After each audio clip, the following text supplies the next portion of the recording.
Hello, everybody. Welcome to T.O.'s Roadhouse. Good to have you with us again. I've been so excited about talking to this young lady. Miss Lanie Gardner is in the house. Hi there. It is so nice to meet you. So nice to meet you. This is a beautiful bus you got here. This wouldn't be too bad on the road. Yeah, I enjoy it. Kind of my little home away from home. I spend a lot of time out there. We still work a lot, so yeah, I spend a lot of time out on the road. Yeah, we're in a van. Still. I understand. Yeah, it's church quite van. the journey. Yeah, I had some really bad buses and vans and different situations along the way. Yeah, some pretty scary situations along the way. Good gracious. I've heard so many stories. Drew Baldridge had a couple of crazy stories with his tour bus. I remember early on we had a bus. It was an old Alabama bus, and it was a stick shift. And you can't even find a standard transmission on a bus anymore. But I remember my bus driver, when you were coming up on a stop sign, you had to give yourself about 100 yards, and he'd pump the brake 3 times and then let off the brake. And then you would have to wait about 50 yards for it to grab. Oh, my gosh. And it was terrifying. See, no. That was one weekend on the road with that bus. Maybe a church van isn't so bad. No. So I've been aware of you for the last 3 or 4 years, and I've kind of watched your journey a little bit along the way, and I really believe that you are going to be a star girl. Thank you. Wow. Really Thank you very much. So you're from North Carolina, and I understand that you were kind of in the area where the hurricane had such a big impact on everything. Yep. What was the name of the town you grew up in? Burnsville, North Carolina. And what's the closest thing to it? Is it close to Charlotte? No, it's probably about 2.5 from Charlotte. It's near Boone, like Okay. 40 minutes maybe somewhere, depending Yeah. on where you live. But yeah, it's right across the mountain from Boone, and then like an hour up the mountain from Asheville, just like up and in. So tell me what an aspiring young musician's life is like in Boone, North Carolina.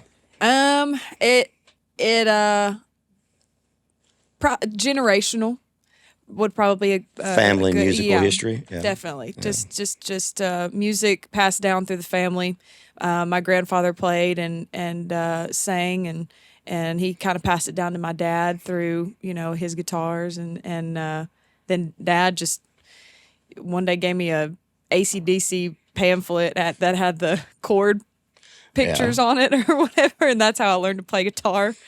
And then he kind of just we would just play and sing together, and that's how I kind of got decent, I guess. Yeah, a lot of family gatherings and things for holidays. Oh yeah, all that good kind of stuff when you were young. We love sitting around and playing for everybody. It's always been something that I've looked up to my dad about, because just watching him growing up, just entertain everybody was just so. What's fun. your earliest memory? The first time you remember singing a song in front of your family?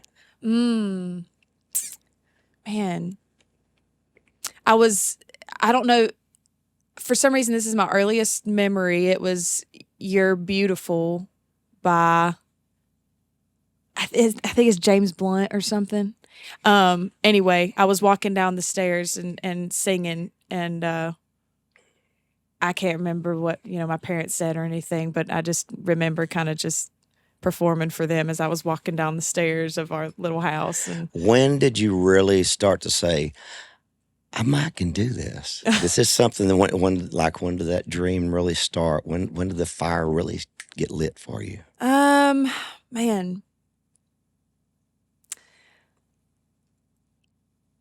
it's honestly, I can't remember. I think when I started playing guitar around 12 years old, that's when it kind of all started kind of coming together. I loved writing poems in school and stories, and just singing random gibberish, just walking around the playground or whatever. And so it kind of all came together when I learned how to play guitar and started writing songs, and maybe then.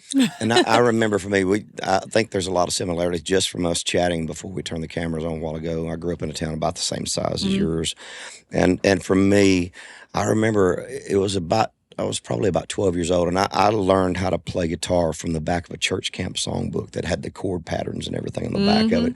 John Denver songs and kind of folky Christian music and that kind of stuff. And then and that was about the early 80s. was when George Strait came out. So I had, like George Strait, of course, all the classic Merle Haggard stuff, and learning to play 3 and 4 chord songs that I could start singing to. That's when it really got lit for me. And so those artists were those huge inspirations for me. They were kind of the foundation of everything that I learned as a vocalist. George Strait, Merle Haggard. Who were those couple of people for you? Miranda Lambert was a big one. Yeah. Big Miranda Lambert fan. I probably got good playing guitar just playing all her songs. Yeah. That was one of the first songs that me and my dad kind of played together was The House That Built Me, and it kind of just went from there. But them, man, it's hard to think. I really liked Stevie Nicks growing up. My dad played a lot of Fleetwood Mac. And there was something about the low tone in her voice. I wasn't a big, exaggerated singer. I couldn't hit those big notes that I'd heard, Demi Lovato, Camp Rock, all those things.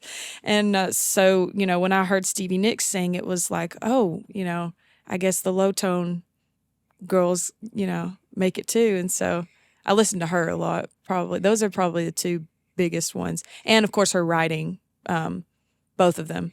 Their writing ways. I ponder on this a lot. If you think about all those people that inspire you, especially as a vocalist, you have the ability to put your headphones on, lay there at night, and you listen to the way they phrase, and you listen to all these little nuances and things. And you go back and you think about, Hank Williams Sr., he wasn't listening to people on the radio. He didn't have the ability to be inspired by those people. All that stuff was just natural. So it's always fascinating to me to find, the common ground that we share that ties us back to those legendary artists and just that deep-rooted passion and love for it that you just, once it gets ingrained and you just can't stop it. It's something that I think it sets its teeth in you at a young age and you're just stuck with it for the rest of your life. The good, bad, and different, all of it. Yep. So it came to you pretty naturally, just. Yeah. But it was always there, and I didn't have a musical family. I mean, we didn't sit around. Nobody played piano. We didn't sit around and do Christmas songs and stuff at the holidays. I was kind of just like on an island by myself. Okay. But you still, I loved listening to all those records. I have early memories of Glenn Campbell and Charlie Pride and all those classic country artists. They were such a big part of everything that was the deep foundation for me. Just like you, I think it just kind of sets its teeth in you, like I said. Absolutely. Mine was definitely, classic rock and country. But to be honest, like growing up, I listened to pretty much everything. Yeah. I just loved music. And I think I may have unknowingly kind of just like pulled things from different genres. And so it's kind of complicated now as an artist where you're supposed to kind of choose what genre you want to be in. And I'm kind of to the point where I just want to make music and I don't really care too much about the genre. Yeah, but all those little influencing things, you'll catch yourself. It's like, oh, that lick came from this one, that lick came from this, and little vocal things that you develop along your way. And at some point, all those influences become your style. Yes. Have you found that place yet? Oh yeah. Yeah. I think I've been over time. I've been more and more comfortable with singing things the way that I want to, and not, get into where you're trying to emulate somebody else. Exactly. Just kind of what everybody else is doing, and just kind of giving myself permission to sing how I feel like I want to sing. And it gets artistry, and it evolves a little bit as you go through the process. The more studio time you spend, you kind of get to that place more and more. That makes sense. It's pretty fascinating to watch. How important has social media and TikTok stuff been for you? Because this is a whole new piece of the industry that I didn't experience when I was coming up. And you were doing that before you even came to Nashville. Yeah, I honestly, when I first started posting on YouTube, back when I was in high school, and I learned how to do a very minimal production, audio production, like GarageBand stuff. Kind of, yeah. I was on Ableton. Okay. And I learned how to use that because I needed to kind of keep up with the big dogs who were all, had all this money, I guess, to do the real audio productions, or maybe they learned themselves too. But yeah, I started doing that and posting videos on YouTube and like kind of music video things. They're so. What's the first thing you posted? The first thing I posted wasn't audio production. It was actually White Liar by Okay. Miranda Lambert. Okay. Imagine that. I was sitting on it's kind of funny because I was sitting on a bed then, my first video ever for YouTube, and then all the way to the Dreams cover, I was sitting on the bed again. But anyway, yeah, I was sitting there, and my sister was recording me, and I remember her trying to give me so many critiques about how I was singing. You're singing through your nose too much, and like you sound like the people at church, and so it's just I don't know. It's just funny to think about that, but it was White Liar, and then throughout high school, I kind of did it more than I did in college. I kind of started to kind of not quit in college, but I just didn't want to really. It's almost like it's such a huge part of how to get noticed by record labels now that it's Yeah. kind of if you don't have a following, it's really hard to get looked at these days. Definitely. Did it play a big factor in you getting noticed by BBR? Definitely. I mean, it was my only way out of a small town. YouTube probably would have been. There just there wasn't anything there, and then whenever I moved to Murfreesboro, went to school. Yeah. That's when I went there for about 3 years, and then posted the Dreams cover, and that's what kind of flipped my world upside down. Was MTSU, was that a conscious choice to get closer to Nashville? Was that kind of the primary reason why you came there? Yeah, my parents, they wanted me. They always believed that, I wanted to, that I could do it. I could do the music thing, but they did have like you need a backup plan. So go to school, get your degree just in case all this doesn't work out. And then I never got that degree. Yeah, that's adults and all of us. Hey, Derek went to MTSU, didn't you? Okay. I graduated from the recording industry program down there. Yeah. In 2011. So I started that playing guitar when I was 12, and then graduated from there. Learned how to make records. Had no idea I was into multi-track recording, but now I get to play guitar for him, and I'm multi-track recording right now. So it's awesome. Love it. Boom. I went originally for audio production, but I took like 2 classes, and I was like, I can't That shit's hard. do this. So I settled for music business. I figured I could read a book and figure out. I'm curious. Tell me kind of the pathway that you went from being that girl sitting on your bed in your bedroom making YouTube videos and everything. What was the next step? When did you get on stage with a band for the first time? I mean, it's just the conscious decision to go to MTSU. I just kind of want to hear the progression and what you went through. The progression. Yeah. Went out to MTSU, got in the music business because, I didn't want to, I wanted to be able to be an artist and know my stuff. And and if it wasn't singing, it'd be something in music. I didn't want to do anything else. And then, of course, the Dreams cover happened. I signed a record deal like right out of college. First time I was on stage with a band was back in high school. We had like a little jam band, but like for real, it was opening for the Jonas Brothers. That was like my first show. So that's big big jump. Yeah. Big jump. They kind of just, threw me in the lion's den, I feel like, and I was scared to death on that stage. Scared to death in front of a ton of screaming women my age and older and younger than me and everything. So, but anyway, I did that a couple of different times, and went out to LA for the first time in my life and got to see everything over there. It was cool, but I wouldn't want to live there, but it's not the same as it used to be, but that's a whole nother conversation. Oh yeah? Yeah. LA used to be a lot cooler than it is now. Cool. Yeah. I'd like to see it then. Yeah, the 80s would have been a blast. The 80s. The 80s. Yeah, we were 80s babies. Oh, man. I barely made 90s, so. Did you do any recording stuff at MTSU? Did you get in the studio at all? Mm-mm. Then that wasn't part of the whole curriculum? Yeah, I tried to get into it, but there's a little bit of a favoritism stigma there, just a little bit. You kind of have to know somebody, and to get into some of those things. And I tried, but it was I didn't want to be there anyway. I just wanted to go home and write music. So maybe that was probably why I didn't. No one really took me seriously there. But yeah. So how's the downtown vibe on Lower Broad these days? Downtown vibe? Yeah. I I don't mean, go. I have no idea. I don't go down I there. don't go down there anymore. I only go down there if I have to go for an event or something, and it's scary. I don't much like It it really is anymore. overwhelming. Yeah. Yeah, it's kind of crazy. Way too many people. It's so weird. I really enjoy talking to people now. Like, if I go and drink, I want to be able to talk to somebody. Yeah. But in Broadway, it's the music is so loud and there's so many people and there's so many, drinks flying and people fighting and everything, and it's just like I'm just gonna go home.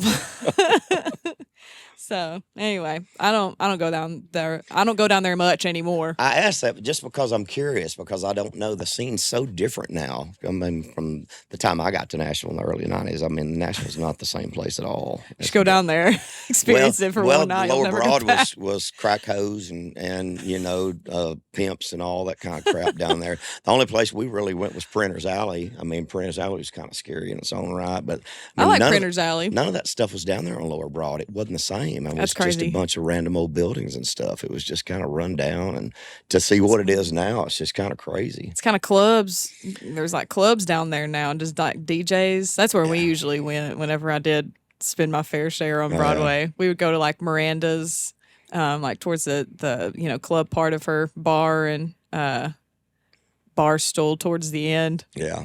I can't go back to Barstool. Are you banned? Oh my gosh. It's just it's crazy. Everybody's packed in there like sardines.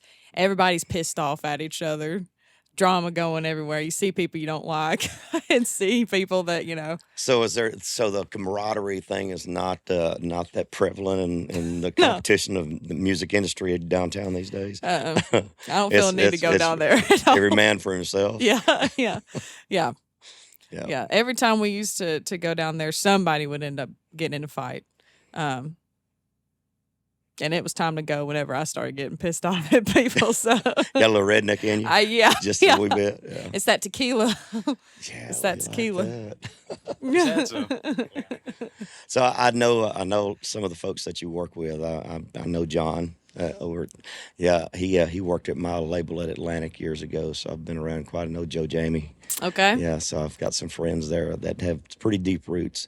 They are very good people, and I think, sometimes labels, and I've had good experiences and bad experiences, but John seems to have a pretty good grasp of trying to find people that are passionate about the music. And it's artist to artist, a different thing, but sometimes it tends to get a little bit too corporate for my taste. Yeah. Where the labels are very controlling and dictating what they want you to do. And it's like, you need to fit this slot on the roster. We don't have this, and we're going to plug you into this, instead of letting people develop and be who they are. Right. Has your experience been pretty good?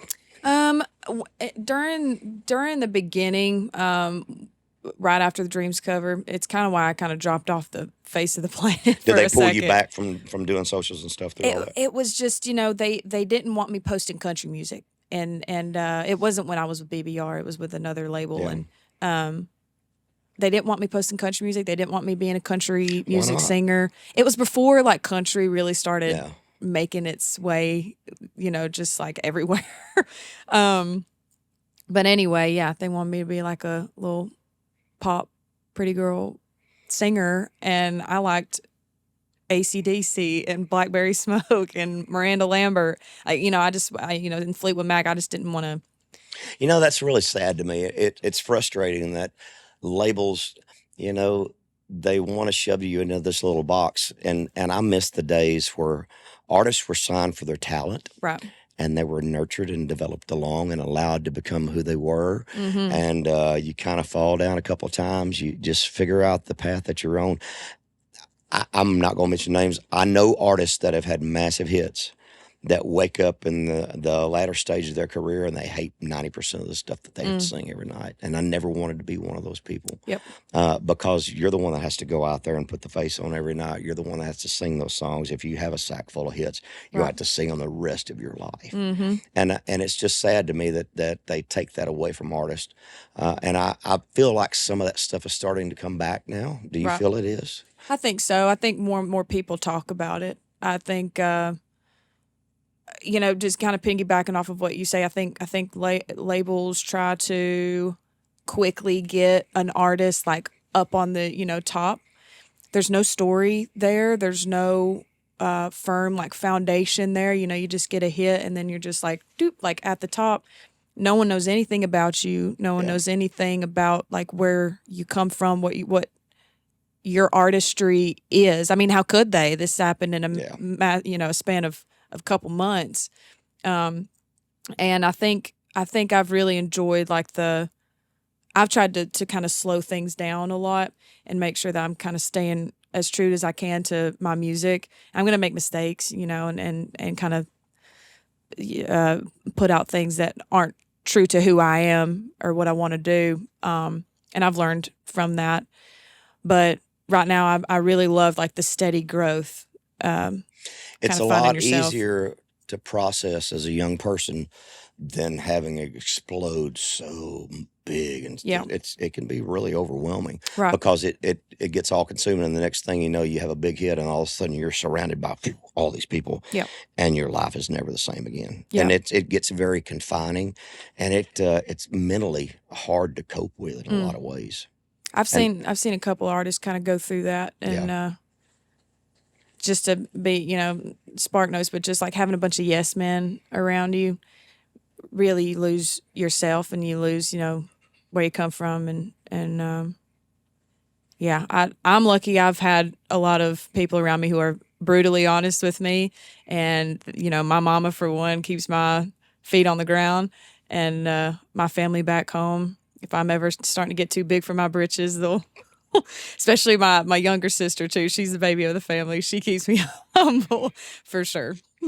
Those things are very important, and maintaining different people from different places in your life, those high school relationships and even relationships from college, you know, even if you just hold on to 2 or 3 of them along the way, those things are very important, because as you go through life, you get to certain places where you realize you're never going to have those deep relationships again. As you start to run out of time, you realize that you're never able to nurture those lifelong relationships. So treasure those along the way. Absolutely. Because they keep you grounded and they keep you in touch with where you came from. And I think it's really, you know, you watch somebody like Dolly, as massive of a global icon as she is, she's managed to hold on to that as much as she possibly could. She still stays in touch with people from her roots and where she came from.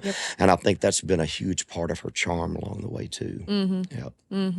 Absolutely. I've got a couple friends that I kind of, my friend group's very small now. It used to be like huge. You know, I used to know everybody, and that was kind of like my worth, you know, just knowing everybody around Nashville. But now, it's been nice to just have like, I've got like 3 or 4 friends as a young person, and my team. As a young person in the world of social media, is that as important as it seems to be, the face count, the head count of your socials? I mean, not as a career thing, but as a human being. It seems like you've kind of gotten past that in some regards. Some people don't. Yeah, I you know, in high school, it was always kind of like my driving point to.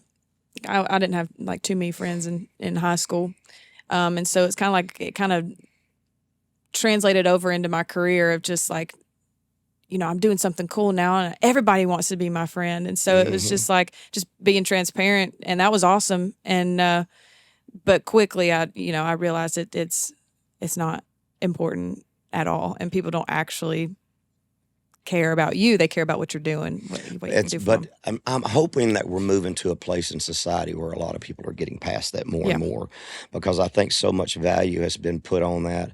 And I think that has a lot to do with young people's mental health issues, because you validate your self-worth by how many friends you have on Facebook and TikTok. Right. And I think that's a very unhealthy place for a young person to be. I've got daughters. I got a 22 and a 24-year-old, and glad to know that they've kind of grown past a lot of that too. But some people get stuck in it and can never get out of it. Absolutely.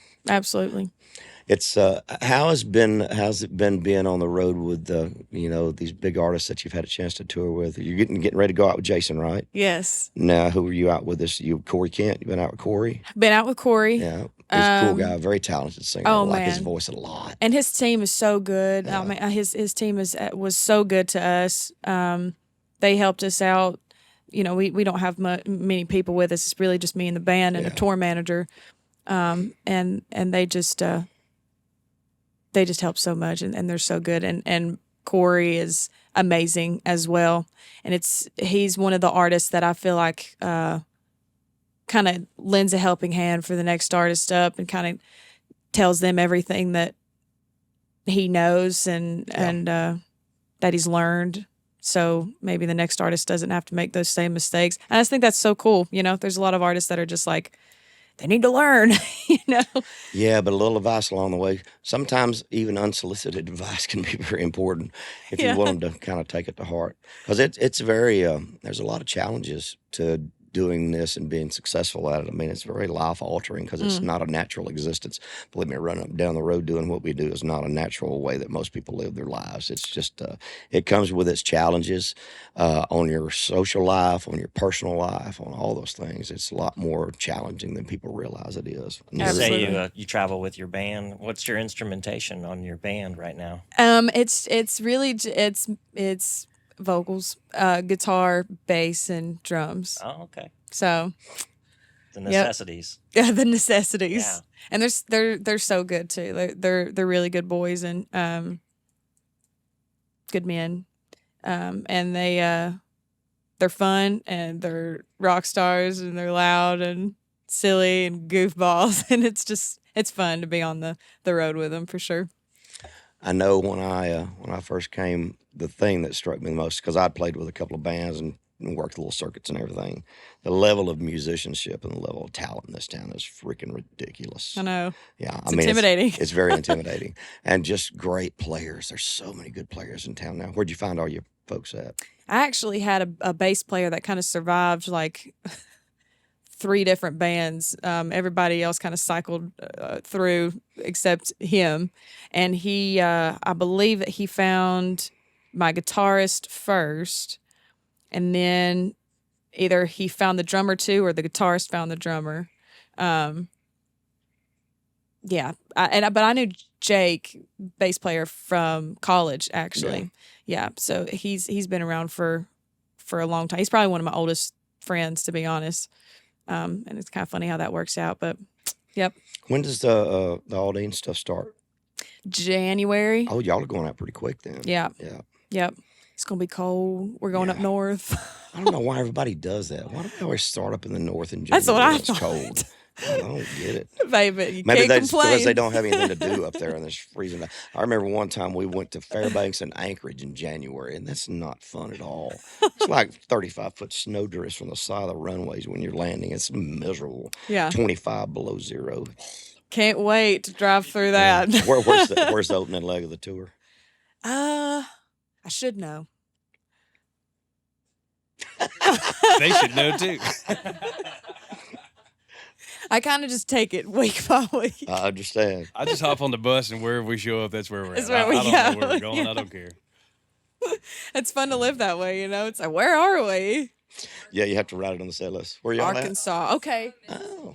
2 days in Mississippi. That's the first weekend. Well, Okay, it won't not be bad. too. It won't be wait. too bad. It's not like going to. We up won't north. go straight north. Yeah. When do we go up to New? Don't we go to New Jersey? Yeah. Atlantic City like 2 weeks after. Like it's 3 dates every week. It'll be cold up there. It's gonna be so cold. And it's gonna be snow everywhere. Yeah. And my drummer drives like a maniac, anyways. Oh no. And so it's just gonna be so fun to be on snow and ice with Chris driving. Yeah, we'll see how that goes. At least the catering will be good because Jason has real good catering. Okay, good. Yeah, the food's We'll look excellent. forward to the food. And they have a weenie roller on the side of the stage. A weenie roller? Yes, if you don't like the catering, they got hot dogs. I want a over there at weenie Guitar roller. World. That's perfect. I love a good weenie roller, You got a current project out right now? I've got one out right now called Faded Polaroids. I've got another one out. That was my first album. Yep. It was just a self-written album, and that was a songwriter's diary, and that was the first one I put out. But this one's out right now. Are y'all doing radio tour and stuff yet? No. When do you think you're going to start all that? Get ready to drop a single and all those things. But so it sounds like Hopefully right now soon. you're just working through everything through social. Have you dropped a single through socials, or are you just? Yeah. Okay. That's kind of what we've used it as a tool as to like what to really hone in on and push. I think I'll just post a song on social media, and if it does well, like Buzzkill or Taking the Slow Ride did, that's the one that we really, kind of Yeah. push. And so social media is a great tool, going back to the Just question you kind asked of earlier, a but gauge, get a barometer of what's going to try to impact and things out there. And you'll be definitely. able to tell more as you get out there and play stuff in front of the crowd too. Yeah. And the hardest thing is like sometimes, you know, it's really hard to get a reaction from people on something that they've never heard before. And sometimes it's a false sense if you do get a reaction from them, because sometimes a ballad that takes 3 or 4 or 5 listens through, or something that's got a little bit more of an intellectual lyric, Yep. it's hard to get to respond to that when you're hearing it for the first time. So it's really a hard thing to gauge. My hardest thing that I struggle with is trying to figure out, I went through the era of watching songs go up the charts and come down. This whole concept of things going viral, you get something to go viral, how do you do it again? Right. Right. I mean, because you really don't even know how you did it the first time. At least that doesn't seem that way to me. It kind of, and that's something that I kind of had to get used to, because, growing up in such like an old school kind of way of music and just seeing all the documentaries and seeing how they did it, it's not just about the music anymore. You got to learn the algorithm of things, and like, learning what color palette does well right now, because our attention spans are so short, and like you only get to post like 15 seconds of the song because the algorithm will push it more because people watch it longer, and like it's just so much. And honestly, I'm glad I have the management team that I do now, because they kind of keep up with all of that stuff, so I can really dig into the music and everything. But yeah, I don't know, I just wasn't expecting for it to be like this whenever I first wanted to be an artist. Yeah. Just so so strategic, I guess. Oh, there is very strategic. Yeah. I mean, But like it's social media wise, it's just, I don't know. all right. I've got a strange question I've been working on. You're actually going to be the first artist that I've asked it to. So this is going to be a group question for y'all. So as an artist, when you're dialing in your mix, okay, wedges, ears, whatever it is. Okay. So we all process sound in a different way, the terminology and the way that we describe it. I use a lot of hand signals, different things, but I found that everybody has a different way of describing what they want in their mix to their monitor engineer. As a monitor engineer, that's got to be one of the most challenging things and one of the hot seats of anything anybody has, because if they work for 10 different artists in a year's time, every artist is going to describe sound in a different way. Some people use color. Some people use frequencies. Interesting. How do you describe sound when you're talking to your monitor engineer? How do you verbally get that point across to him? I use terminology like brassy, dark, but everybody has different verbiage that they use. Honestly, I'm so used to like crappy intermixes. I feel like I'm just like, just turn me up. Don't ever not get used to it. Trust me. So I'm just kind of that. But I have gotten to the point where I'll ask for a brighter mix on my vocals, just where I can like really hear the rasp in my voice. And that's about as far as I've gotten. Okay. Any kind of like specifics. But yep. Do you know what I'm talking about? Yeah, of course. I always just say more of me, please. More of me, please. Yeah, that's very colorful in itself. Yeah. I'm like, turn the drums down. I'm right here with them. Yeah. I just try to make it. Well, I work on the panning a lot. Like if you were me sitting here, Derek's to my right. I want to have him sound like he's to my right, and that clears things up quite a bit. Man. I mean, He has the best mix of the band, though. Like his in-ear mix literally sounds like a polished record. It's crazy. It's like a studio. It sounds incredible. There's so much depth and spread to it, and mine just sounds like it's coming out of this iPad. But I love it. It's all I need. I've had one. I think the best inner mix I've ever had was with Gavin's. Gavin Adcock? Yeah, Gavin's guy Dudley. Wow. And that was probably the best one. I'm like, wow, like I can hear everything. I can hear myself, and I don't sound like I'm under a blanket or anything.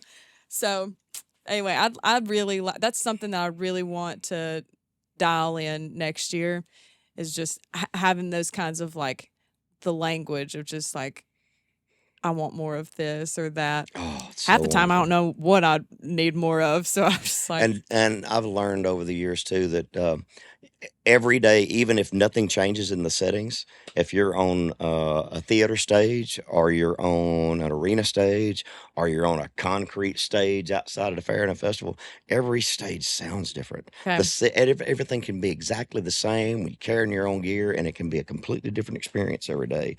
It's really hard to find that consistency. sound, man. It's a struggle. It And That's really why I is. took Weather two changes classes. it. That's why I took 2 classes of audio production. I was like, maybe not. Just add a couple of shots of tequila. It'll be Couple fine. Yeah, then everything sounds great. That's what we usually do. We'll take And it 2. can change from sound check to showtime. It Oh, can be Oh, yeah. different. Man, I learned the hard way that guitars, like if you leave them out in like humidity, that they untune. Oh yeah. Yeah, that was like my second show I'd ever done, and I'm like, why does my guitar sound like crap? I'm like, I don't know. It was tuned when I got it out of the box. And you know what? I was so nervous. I just played it the whole way through the song, and my mom and dad are kind of like in the crowd, like just looking at me, and I'm like, what's wrong? I don't know. What makes you the most nervous? Singing in front of peers, like people I know. Really? Yeah. 'Cause everybody's just glaring at you. Well, it's better. It's better to sing in front of strangers, you know. But people that I know, is scary. Like, especially if they're my age. If they're my age, I don't know. People my age are just so like particular about music, and they're like sometimes the hardest critics. Rather than like, you know, my mom and dad's friends or something. They just love music, and you know they just love music, you know. So we grew up in a time and generation of just like so much auto tune. It's like you have to sing that way on stage or you're not good. So anyway, them. Yeah, it's I've even heard young artists now that have grown up listening to auto tune so much that they make their voice sound like auto tune. Yeah. Yeah, it's how Yeah. bad it's gotten. T-Pain out there. They just all of it. I've really liked how because I've noticed that some artists are not using auto tune.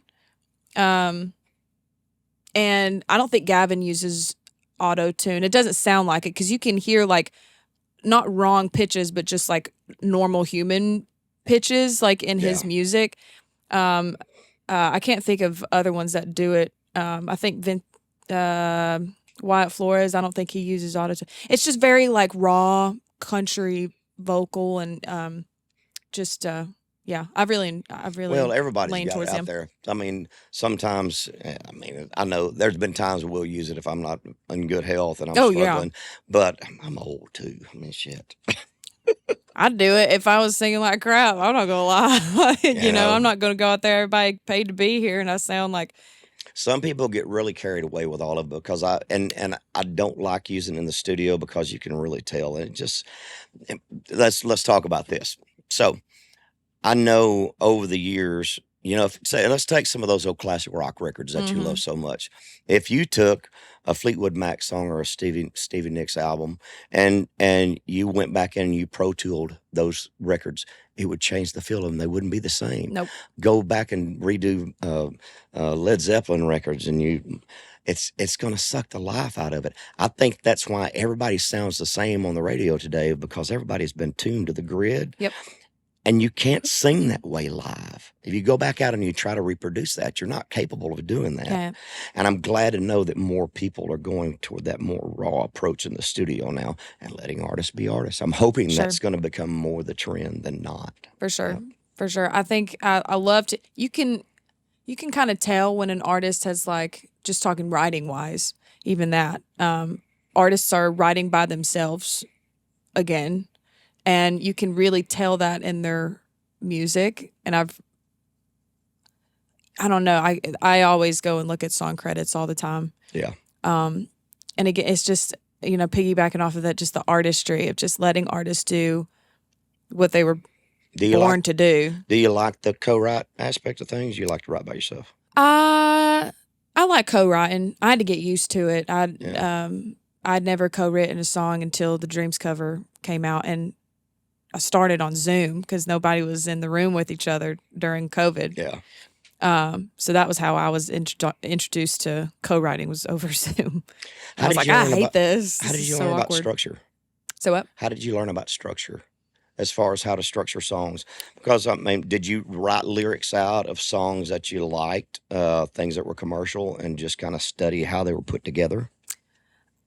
I honestly, I don't think I ever thought about it. It was just, this sounds like, just counting the bars with things and like Yeah. what sounds right with a structure. It all just kind of came naturally. And I think I'm kind of going back into less of a standard structure for a song. I really like, songs that have all verses, I Really? think it's cool. It's that storytelling aspect is really cool. Or like, you only hear the chorus or the title of the song like once, or I've got a song called Neon Notions that's at the end of my a songwriter's diary, and it's just all verses, and it's one of my favorite songs on the album. There's just something, I don't know, There's so drawn many to different it. ways to structure things, but the commercial textbook way, verse, chorus, verse, chorus, verse, chorus, bridge, all those things. I mean, and getting into that 2.5 to 3 minute spot that Yep. everybody tries to get you to. I love the freedom of being at a different place now where I want to cut longer records. Yes. And Hardy and I were talking about this a while back when we did the podcast, just about cutting that epic thing. I've never done that epic thing Yeah. like a Bohemian Rhapsody or anything like that. I Right. mean, I don't even know where to begin on something like that, but it sounds very fascinating to me. Absolutely. You ever contemplated something like that? Oh yeah. Yeah. Yeah, I loved. I was really into more of like the rock space rather than so much like the folk songwriting Yeah. space. It's kind of just where I've moved lately. But like during my rage era, whatever, Woman Scorned, I loved long guitar solos. I do too. Love them. I freaking love guitar. There's just something that's just so just mesmerizing about just a really long guitar, and I don't hear it often anymore. There's no like really a good like That's jam what I love session. about live music. There's nothing better than going to a crappy little bar. Yeah. I'm not talking about Lower Broad. I'm talking about a crappy little bar where there's just a raw band and a really smoking guitar player. Yeah. I could just sit there all night. It's one of the things I love about jazz. I mean, just the instrumentation and I just enjoy that kind of stuff, and I don't get to do it very much anymore. For sure. What's your favorite hangout when you go out to live music in Nashville?